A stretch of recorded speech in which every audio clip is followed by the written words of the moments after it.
लोकतंत्र के अंदर अपने विचार का, अपनी विचारधारा का विस्तार करने में विश्वास रखने वाली पार्टी है। जब विचारधारा का, अपने स्वप्नों का विस्तार करना होता है तो जनसंपर्क और जनसंवाद बड़े महत्वपूर्ण होते हैं। भारतीय जनता पार्टी का ये कार्य संस्कृति रहा कि जहां जहां जनादेश मिला, हमने हमेशा के लिए अपने हिसाब देने के लिए जनता के सामने हम जाते रहे। 1 साल हो, 2 साल हो, 3 साल हो, 4 साल हो, 5 साल हो, हम जनता के सामने गए और हमारा हिसाब दिया। हम वो दलों में से नहीं है जो 10-10 साल तक बैठते हैं फिर भी शिकायतें ही करते रहते हैं। भाई सत्ता आपको दे दी, सरकार आपको दे दी और हालत नहीं संभल रहे हैं तो केंद्र पर हमले करना। हम वो दल नहीं है। हम सत्ता जब मिलती है तब परिवर्तन करने में विश्वास करते हैं और हमने जो किया है इसका हिसाब किताब देने में विश्वास करते हैं। कोविड के कारण जब 1 साल समाप्त हुआ तब हम सब सोचते थे कि क्या होगा इस बार, जनसंपर्क कैसे करेंगे, जनसंवाद कैसे करेंगे, जनता को हिसाब कैसे देंगे और जनता से इसकी इच्छा कैसे जानेंगे। मगर नड्डा जी ने एक अच्छा रास्ता निकाल दिया। ये मैं आज तीसरी वर्चुअल रैली के अंदर उपस्थित हुआ हूं। मित्रों, एक अद्भुत प्रयोग, सफल प्रयोग भारतीय जनता पार्टी ने किया है। जब भी जनसंपर्क और जनसंवाद के भारत का इतिहास लिखा जाएगा, ये वर्चुअल रैली के लिए एक चैप्टर जरूर लिखने वाले ने रिजर्व करना पड़ेगा, इसका मुझे विश्वास है। मैं आज जिस प्रकार से बंगाल भारतीय जनता पार्टी ने इस कार्यक्रम का आयोजन किया है, 70,000 से ज्यादा एलईडी स्क्रीन लगाए हैं, दुनिया भर के बंगाल के लोगों को जोड़ा है, इनके एसोसिएशनों को जोड़ा है। मैं दिलीप घोष, मुकुल रॉय और कैलाश विजयवर्गीय और उनकी टीम को हृदय से बधाई देना चाहता हूं कि आपका ये परिश्रम बंगाल की जनता के साथ जनसंवाद भारतीय जनता पार्टी का जरूर रंग लाएगा। मित्रों, आज मैं जब आपके सामने उपस्थित हुआ हूं तब मोदी जी की सरकार का 1 साल समाप्त हुआ है। मोदी 2 का 1 साल समाप्त हुआ है, मगर मोदी 2 को आइसोलेशन में नहीं देख सकते, 1 साल को आइसोलेशन में नहीं देख सकते। नरेंद्र मोदी जी 2014 में देश के प्रधानमंत्री बने और 2014 से 2019 में फिर से जनादेश प्राप्त किया और उसका 1 साल समाप्त हुआ। ये 6 साल भारत को हर तरीके से आगे बढ़ाने के 6 साल रहे। ये 6 साल भारत की समस्याओं का समाधान करने के 6 साल रहे हैं। ये 6 साल भारत को दुनिया में सम्मान दिलाने के 6 साल रहे हैं। ये 6 साल 60 करोड़ लोगों के जीवन के अंदर परिवर्तन लाने के 6 साल रहे हैं और इस 6 साल के अंदर स्केल भी बदला है और स्किल भी बदली है। हर तरीके से नए भारत की रचना की दिशा में हम मोदी जी के नेतृत्व में आगे बढ़े हैं। जब मोदी जी को नेता चुना गया, मैं भी भारतीय जनता पार्टी के महासचिव के नाते संसद के सेंट्रल हॉल में था। मुझे आज भी मोदी जी का पूरा भाषण याद है। उन्होंने भाषण की शुरुआत में ही कहा था कि भारतीय जनता पार्टी की सरकार, ये मेरी सरकार जो ऐतिहासिक जनादेश लेकर आई है, वो गरीबों की सरकार होगी, दलितों की सरकार होगी, आदिवासियों की सरकार होगी, पिछड़ों की सरकार होगी। दूसरे दिन अखबारों ने, ढेर सारे अखबारों ने अपने कमेंट्स लिखे थे कि सब ऐसा कहते हैं मगर गरीबों के लिए कुछ नहीं होता। मैं सबको आज कहना चाहता हूं, 6 साल हो गए, पीछे मुड़कर देखिए 60 करोड़ गरीबों के जीवन में किस प्रकार से परिवर्तन लाने का काम ये भारतीय जनता पार्टी की सरकार ने किया है। मित्रों, मैं आपको बताना चाहता हूं कि मोदी जी ने सबसे पहले 60 करोड़ गरीबों के घर में, जिनके पूरे परिवार के पास बैंक अकाउंट नहीं था, उसके घर में बैंक अकाउंट पहुंचाने का काम किया और ये जनधन योजना के माध्यम से बैंक अकाउंट पहुंचाया। 31 करोड़ बैंक अकाउंट खोले गए।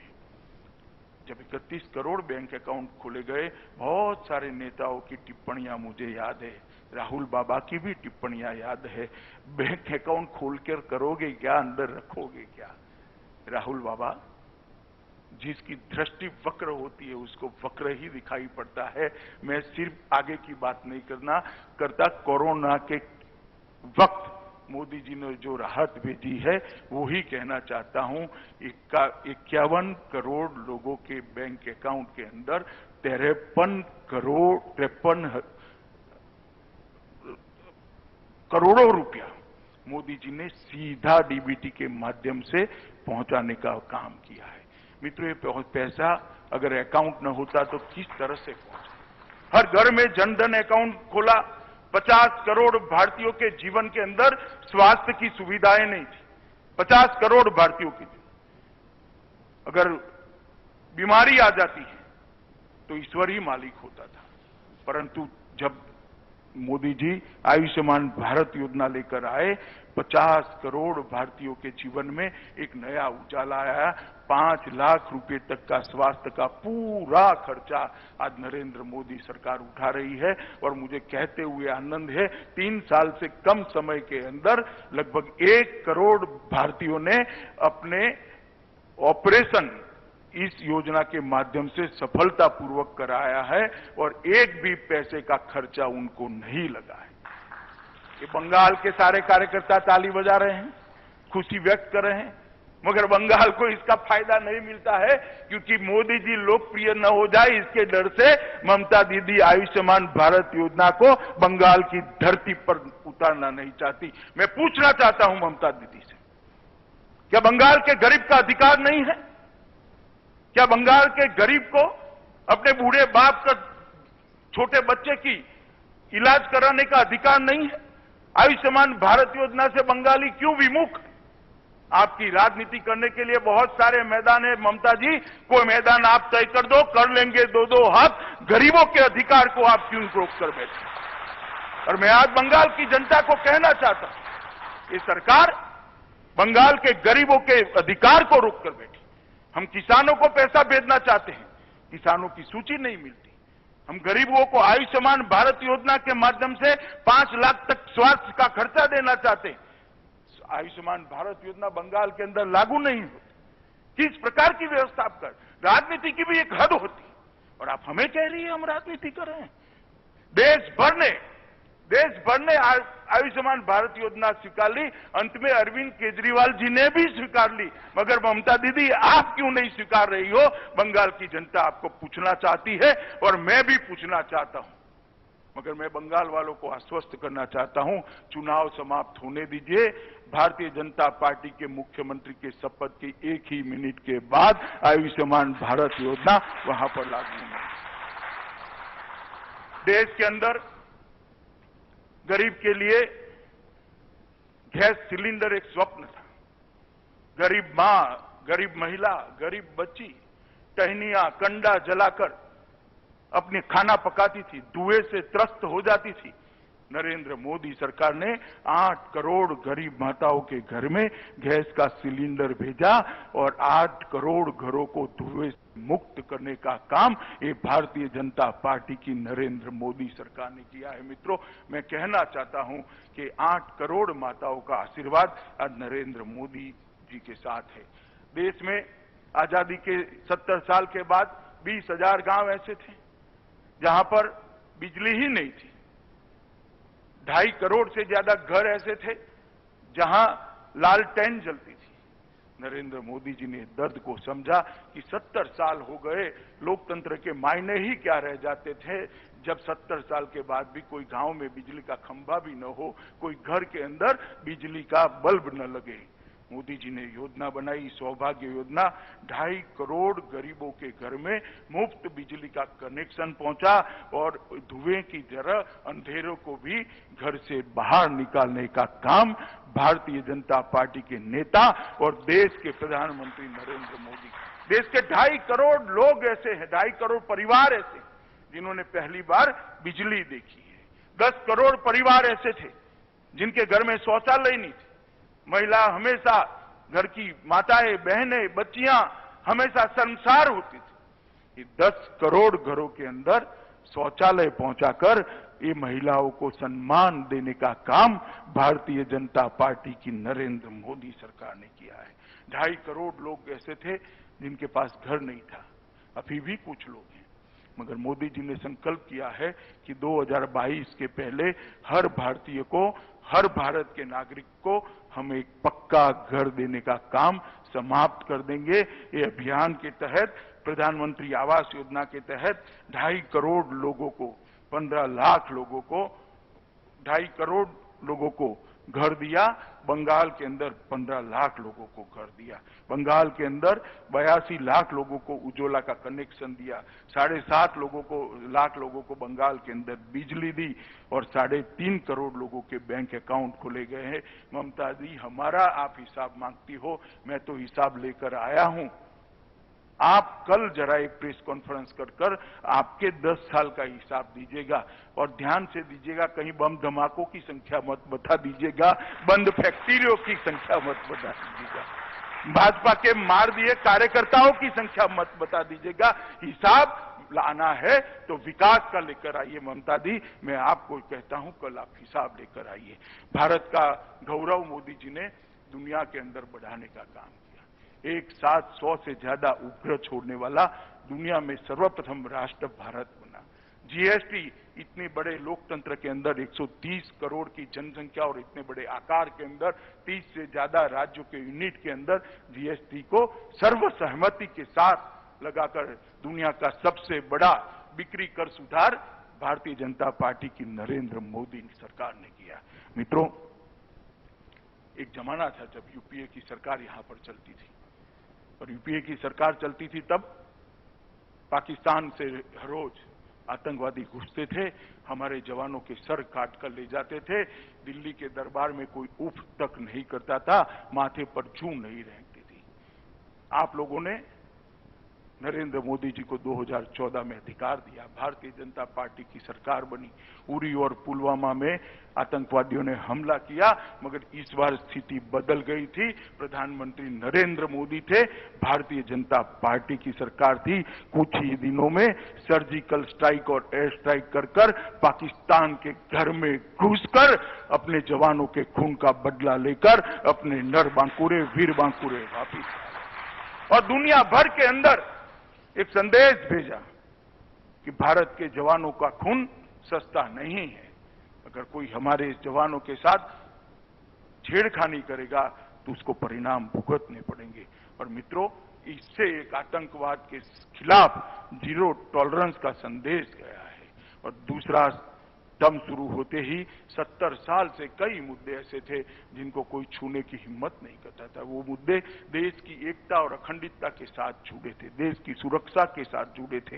देश का हर नागरिक, और बंगाल का तो हर नागरिक विशेषकर चाहता था कि कश्मीर के अंदर धारा 370 और 35A को हटा दिया जाए, क्योंकि बंगाल के ही नेता थे, बंगाल के ही सुपुत्र थे श्यामा प्रसाद मुखर्जी, जिन्होंने अपने जीवन का बलिदान कश्मीर में 370 के आंदोलन के लिए कश्मीर की भूमि पर दिया। और हम भारतीय जनता पार्टी के कार्यकर्ताओं के लिए गौरव है कि हमारी पार्टी के पहले राष्ट्रीय अध्यक्ष ने कश्मीर के लिए कश्मीर की भूमि पर बलिदान दिया था। और मैं तो जब से कार्यकर्ता बना 14 साल की उम्र से, तब से नारे लगाते थे हम लोग कि जहां हुए बलिदान मुखर्जी वो कश्मीर हमारा है। मगर एक कसक रह जाती थी, दिल में एक दर्द रह जाता था कि धारा 370 और 35 है, तब तक कश्मीर हमारा नहीं है। और मित्रों, मोदी जी ने अगस्त महीने में 2019 में संसद के अंदर बिल पारित कराया और धारा 370 और 35A को उखाड़ कर फेंक दिया और आज कश्मीर भारत माता का मुकुट बनी गया। हमेशा के लिए कश्मीर के साथ भारत का जुड़ाव करने का काम नरेंद्र मोदी जी ने किया। और मैं मानता हूं, जब भी देश की एकता और अखंडता के लिए कुछ भी लिखा जाएगा, मोदी जी का एक कदम भूरी भूरी प्रशंसा के साथ किसी भी कटु आलोचक को भी लिखना पड़ेगा कि धारा 370 और 35A को हटाने का काम ये भारतीय जनता पार्टी की सरकार ने किया। देश के करोड़ों लोग चाहते थे कि जहां श्री राम का जन्म हुआ वहां भव्य राम मंदिर बने, सब लोग चाहते थे। कई आंदोलन हुए, 150 साल पुराना केस समाप्त नहीं होता था। कांग्रेस सरकार की नीति थी केस को लटकाए रखो, तुष्टीकरण की राजनीति करते रहो, मसलों को उलझाते रहो, दंगे होते रहते हो। मोदी सरकार आई, सटीक आर्ग्यूमेंट्स कोर्ट के सामने रखे गए, परिणाम आया, और मोदी जी ने अभी गत ही लोकसभा के सेशन के अंदर, लोकसभा के अंदर भव्य राम मंदिर के निर्माण के लिए ट्रस्ट की रचना की घोषणा कर राम मंदिर का रास्ता प्रशस्त कर दिया। और कुछ ही महीनों में आसमान को छूता हुआ प्रभु श्री राम का मंदिर, जहां श्री राम का जन्म हुआ था, उसी भूमि पर हम देख पाएंगे। मैं मानता हूं न केवल देश के बाहर रहने वाले करोड़ों लोगों के मन की श्रद्धा को नरेंद्र मोदी जी ने परवान चढ़ाया है। 3 तलाक का मामला था, फिर तुष्टीकरण की राजनीति, वोट बैंक की राजनीति, करोड़ों मुस्लिम माताओं बहनों को अन्याय होता रहा, सालों तक अन्याय होता रहा, इसको छूने की कोई हिम्मत नहीं करता था। सुप्रीम कोर्ट का आदेश आया था शाहबानू के केस में, कांग्रेस सरकार ने आदेश को पलटा, कानून लाए और ट्रिपल तलाक को चालू रखा। मोदी सरकार ने मुस्लिम माताओं और बहनों को, बच्चियों को अपना अधिकार देने का कदम उठाया और ट्रिपल तलाक को तलाक देकर संविधान के बाहर करने का। मित्रों, ये ऐसी ऐतिहासिक घटनाएं हैं जो हमारी राजनीति के अंदर, देश के लोकतंत्र के अंदर तुष्टीकरण की राजनीति करने वालों ने सालों तक नहीं की। मोदी जी ने एक झटके में ये किया है। और मैं बंगाल के लोगों को कहना चाहता हूं कि इतना ही बड़ा कदम है सिटीजनशिप अमेंडमेंट एक्ट। विभाजन के बाद करोड़ों लोग पड़ोसी देश से आए, शरणार्थी आए, 70 साल से वो वैसे ही रहते रहे, कोई कानूनी अधिकार नहीं, कोई पहचान नहीं, अपने ही देश में वो निराश्रित बनकर रहे। वहां तो परेशान होते ही थे, यहां पर भी परेशान हुए। अपनी सरकारों ने भी उनकी सुध नहीं ली, क्योंकि तुष्टीकरण की राजनीति करनी थी। मित्रों, नरेंद्र मोदी सरकार आई, इसने करोड़ों शरणार्थी जो आए थे उनको सम्मान देने का भारत का वादा जो सन 47 में किया गया था, उसको 2019 में पूरा किया और सिटीजनशिप अमेंडमेंट एक्ट लेकर आए और वो शरणार्थियों को नागरिकता का अधिकार दिया। मैंने ममता जी का चेहरा उस दिन देखा था, गुस्से से लाल बबूला हो गई थी, नाम देने की, बोलने की तमीज भी नहीं रही थी। मैंने इतना गुस्से किसी व्यक्ति को कभी नहीं देखा कि हम इसका विरोध करेंगे, एडी चोटी का विरोध करेंगे। संसद में भी किया, रोड पर भी किया, रैलियां निकाली। मैं ममता दीदी को आज इतना पूछना चाहता हूं कि मतुआ समाज के लोगों ने आपका क्या बिगाड़ा है? ये नामशूद्रों ने आपका क्या बिगाड़ा है? बांग्लादेश से जो बंगाली भाई आए हैं, उन्होंने आपका क्या बिगाड़ा है? उनको नागरिकता मिले, इसका आप क्यों विरोध कर रही हो? उनको सम्मान मिले, उसका आप क्यों विरोध कर रही हो? ये बंगाल की जनता जानना चाहती है। उन्होंने स्पष्टता करनी चाहिए बंगाल की जनता के सामने कि जो शरणार्थी आए हैं उनको हम नागरिकता देने का विरोध कर रहे हैं, इसके ये कारण है। और मैं ममता जी को कहना चाहता हूं कि आप सीएए का विरोध कर रही है, जब मतपेटियां खुले तब देख लेना कि बंगाल की जनता को, बंगाल की जनता आपको राजनीतिक शरणार्थी बनाने वाली है। सीएए का विरोध आपको बहुत महंगा पड़ेगा। मित्रों, भारतीय जनता पार्टी की सरकार ने, हमारे नेता नरेंद्र मोदी जी ने कई ऐसे फैसले लिए जो 70 साल तक नहीं लिए गए थे। महात्मा गांधी ने कहा था, सरदार पटेल ने कहा था, राजेंद्र बाबू ने कहा था, जवाहरलाल नेहरू ने कहा था, मगर ये कांग्रेस कभी भी उनको नागरिकता देना नहीं चाहती थी। हमने मित्रों 60 करोड़ गरीबों को आवास, बिजली, शौचालय, सिलेंडर, बैंक खाते देने के साथ साथ अब एक ही कमी रह गई थी कि उनको शुद्ध पीने का पानी नहीं मिलता था। मैं गुजरात से आता हूं।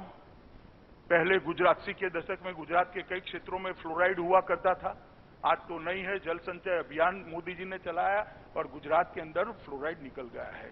परंतु उस वक्त मैंने देखा था कई युवा 25 साल की उम्र में उनके बाल सफेद हो जाते थे, उनकी हड्डियां टेढ़ी हो जाती थी। फ्लोराइड का असर उनको अकाल वृद्धत्व देता था और देश के 25 करोड़ लोगों को शुद्ध पीने का पानी आज भी भाग्य में नहीं है।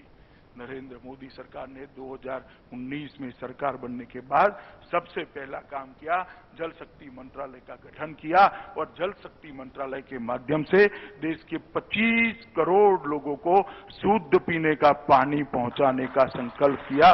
और मैं बताना चाहता हूं, सबसे ज्यादा लोग बंगाल का इसको फायदा होने वाला है। मित्रों, हमने दूसरा काम किया, प्रधानमंत्री किसान सम्मान निधि।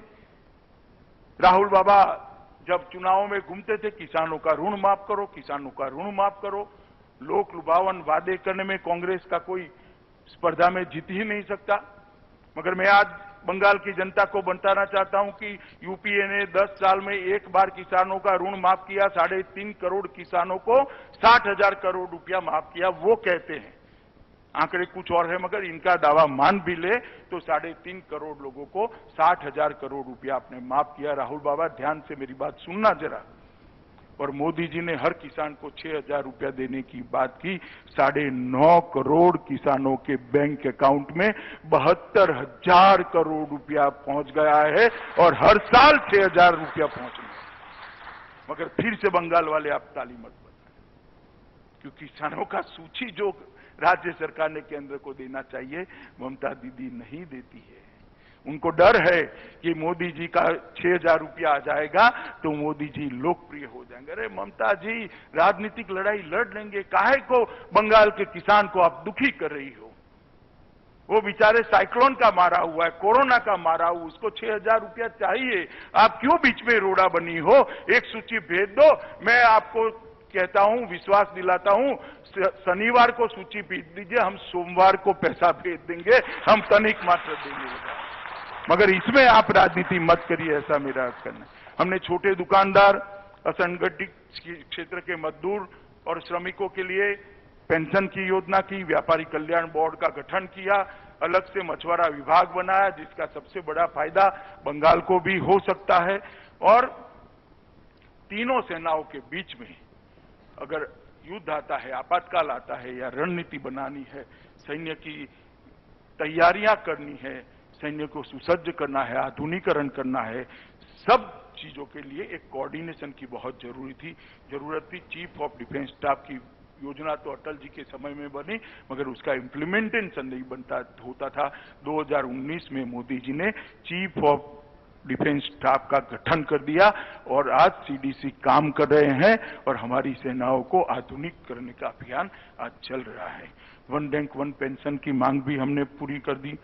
और आरसीईपी एक ऐसा संवाद, एक ऐसा अंतर्राष्ट्रीय व्यापारी समझौता मनमोहन सिंह जी ने जो शुरू किया था, अगर आरसीईपी हो जाता तो देश का छोटा व्यापारी, लघु उद्योग, छोटे उद्योजक और किसान, मछुआरे सभी परेशान हो जाते, बर्बाद हो जाते।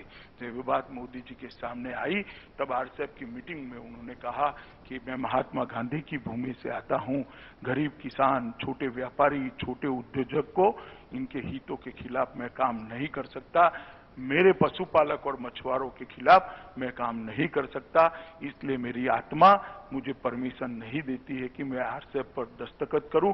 और विनम्रता के साथ आरसीईपी से भारत बाहर हो गया और आज देश के करोड़ों किसानों को मदद करने का काम आरसीईपी के माध्यम से हुआ है। हमने आदिवासी भाइयों के कल्याण के लिए 400 नए एकलव्य स्कूल बनाए और इसके माध्यम से आज वो अपने जीवन को आगे बढ़ा रहे हैं। मित्रों, इसी एक साल के अंदर कोरोना का संकट आया, वैश्विक महामारी आई। कोरोना का संकट आया तब मैं पहले क्या होता था ये बताना चाहता हूं। पहले भी कई आपदाएं आई हैं, कुदरती आपदा पहली बार भारत में नहीं आई है, कोई महामारी भी पहली बार नहीं आई। पहले महामारी आती थी तो सरकारें लड़ती थी, अच्छे से लड़ती थी, मैं ना नहीं कहता, ऐसा नहीं है कि हमारी सरकार ही अच्छे से लड़ी, पहले की सरकारें भी लड़ी, मगर फर्क ये था कि पहले सरकारें लड़ती थी। मोदी जी ने इस प्रकार से महामारी के खिलाफ देश को तैयार किया कि आज नरेंद्र मोदी सरकार तो लड़ ही रही है, सभी राज्य सरकारें भी लड़ रही है और साथ में 130 करोड़ की जनता भी महामारी के खिलाफ लड़ने के लिए एकजुट है। प्रवासी मजदूर जो अपने माँ बाप और पत्नी और बच्चों को मिलने आ रहे थे, कोरोना संकट में अपने परिवार के साथ रहना चाहते थे, उनकी ट्रेनों को कोरोना एक्सप्रेस नाम दिया। हमने उसको श्रमिक ट्रेन नाम दिया। ममता दीदी ने कोरोना एक्सप्रेस कहा। ममता दीदी, ये कोरोना एक्सप्रेस आपने जो कहा है, बंगाली श्रमिकों का, बंगाली मजदूरों का जो अपमान किया है, ये कोरोना एक्सप्रेस ही आपको बंगाल के बाहर एग्जिट करने का एक गेटवे बन जाएगी। तृणमूल कांग्रेस को बंगाल के बाहर पहुंचाने वाली एक्सप्रेस गाड़ी बन जाएगी। ये मजदूर भूलेगा नहीं कि इसके संकट के समय में घाव पर नमक छिड़कने का काम आपने किया। मित्रों, मैं आज बंगाल की जनता को यह भी कहने आया हूं, यही बंगाल है जो एक समय पूरे देश को रास्ता दिखाता था। चाहे शिक्षा व्यवस्था की बात हो, समाज सुधार की बात हो, धार्मिक आंदोलन हो, देश को आजाद करने की लड़ाई लड़नी हो, देश के कानून को व्यवस्थित करने की लड़ाई लड़नी हो, हर क्षेत्र के अंदर बंगाल देश का नेतृत्व करता था। एक जमाने में कहा जाता था, बंगाल जो आज सोचता है, देश 50 साल बाद वो सोचता है। आज बंगाल को क्या होगा? जिस बंगाल से आजादी के नारों का सूत्रपात होता था, जहां वंदे मातरम की रचना, जहां जनगण मन लिखा गया, वो आज बंगाल को क्या होगा? जहां शांति निकेतन का अस्तित्व है, नए प्रकार की शिक्षा व्यवस्था की बात हुई, रामकृष्ण और विवेकानंद का एक हिंदू धर्म के पुनरुद्धार का आंदोलन चला, चैतन्य महाप्रभु ने भक्ति आंदोलन की शुरुआत की, वो बंगाल को आज क्या हो गया है? जो बंगाल को सोनार बांग्ला कहते थे, वो बंगाल को आज क्या हो गया है?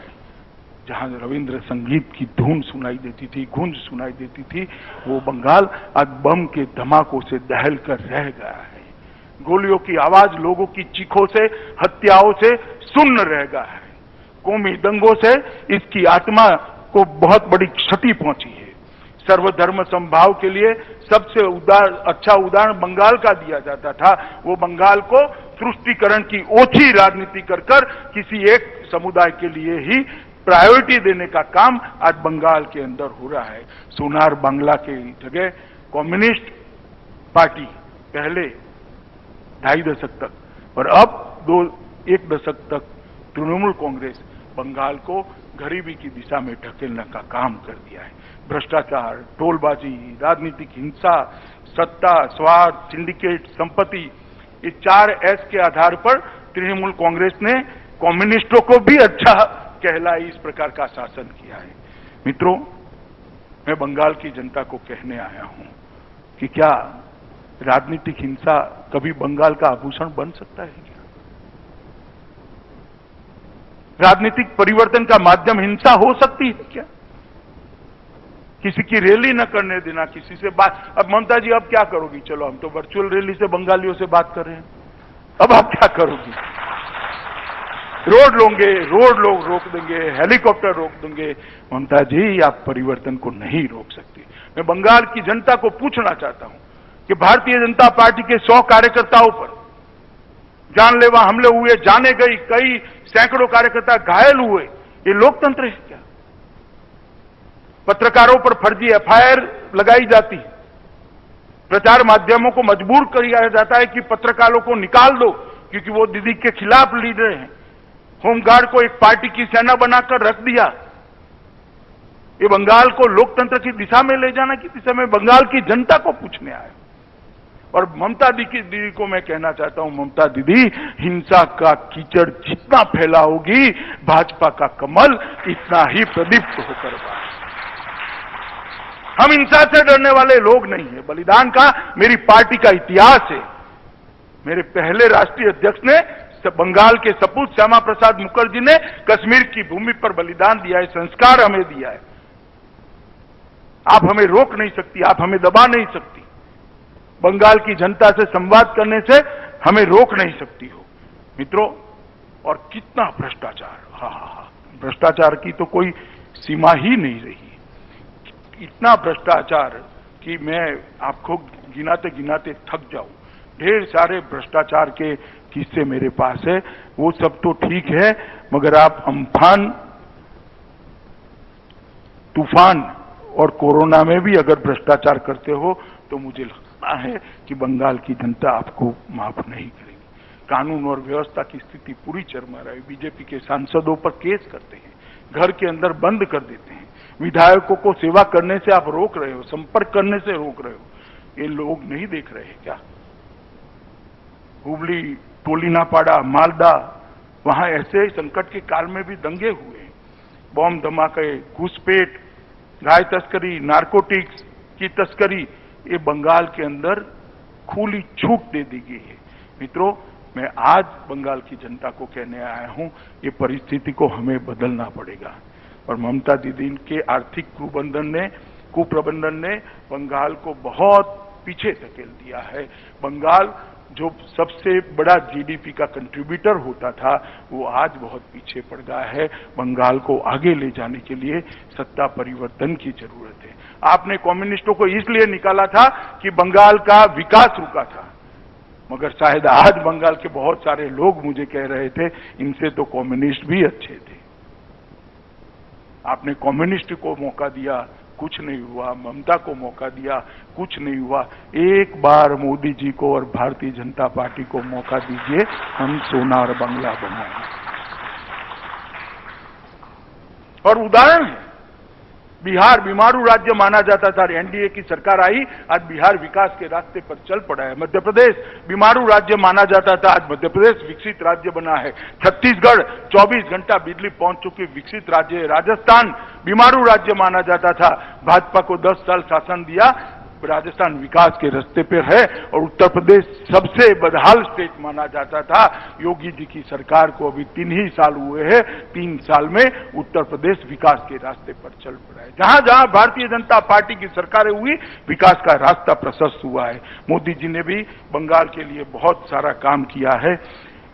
बंगाल को लगभग 764 किलोमीटर का राष्ट्रीय राजमार्ग दिया है। इसमें 10,000 करोड़ रुपया खर्च होगा। 2,500 किलोमीटर की ग्रामीण सड़कें 1200 करोड़ के खर्चे में। भारत बांग्लादेश सीमा समझौते से 68 साल पुराना बंगाल के विकास का रोड़ा हटाया। बंगाल की दुर्गा पूजा को यूनेस्को वर्ल्ड हेरिटेज टैग देने के लिए भारत सरकार ने सिफारिश की है। रेलवे बजट में 5,437 करोड़ का और 12,500 मेट्रो के लिए विशेष काम किया है।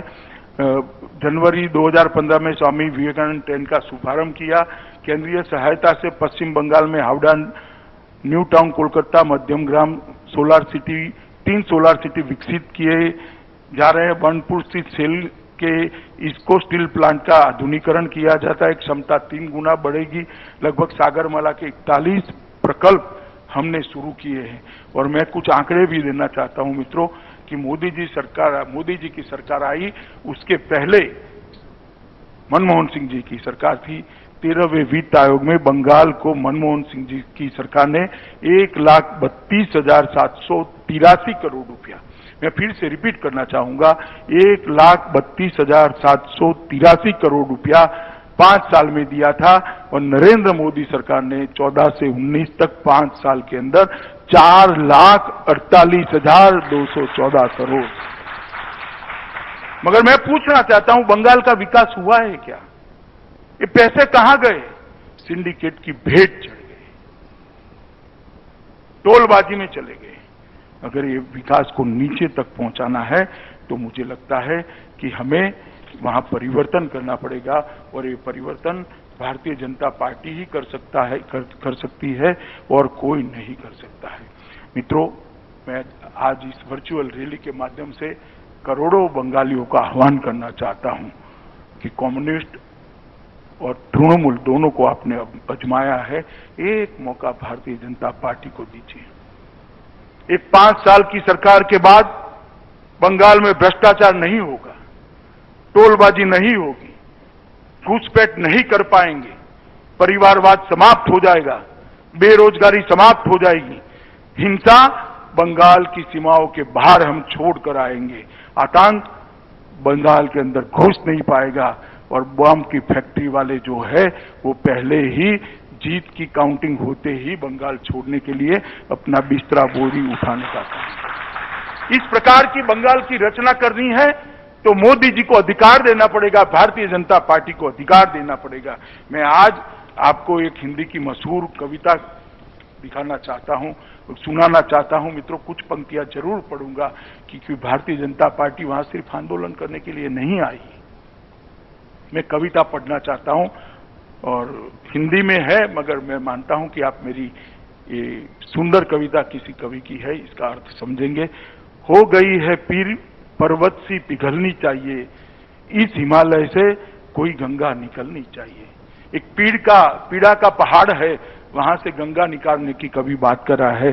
सिर्फ हंगामा खड़ा करना मेरा मकसद नहीं है, मेरी कोशिश है कि ये सूरत बदलनी चाहिए। बंगाल को हम बदलना चाहते हैं, मेरे सीने में ही नहीं तेरे सीने में सही, हो कहीं भी आग लेकिन आग जलनी चाहिए। ये परिवर्तन की आग, आप उसके वाहक बने। बंगाली जनता भारतीय जनता पार्टी के सोनार बांग्ला को अपना स्वप्न बनाए और सोनार बांग्ला के आह्वान के लिए, इसकी रचना के लिए मोदी जी के हाथ मजबूत करे। ना रोज वैली स्कैम होगा, ना शारदा चिटफंड स्कैम होगा, ना नारदा स्कैम होगा, ना वक्फ का घोटाला होगा, ना भतीजा गेट होगा, ना ट्राइडेंट लाइट घोटाला होगा, ना एडमिशन घोटाला होगा। घोटाला और भ्रष्टाचार मुक्त बंगाल देने का काम हम करेंगे। मैं अंत में सभी बंगाल के कार्यकर्ता और बंगाल की जनता को आह्वान करना चाहता हूं कि मोदी जी ने एक आत्मनिर्भर भारत का नारा दिया है।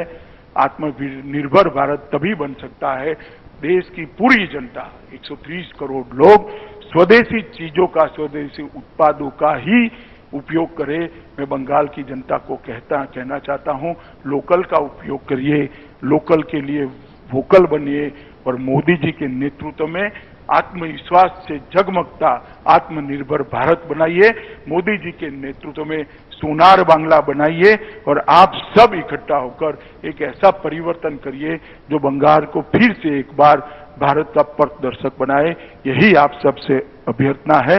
भारत माता की जय।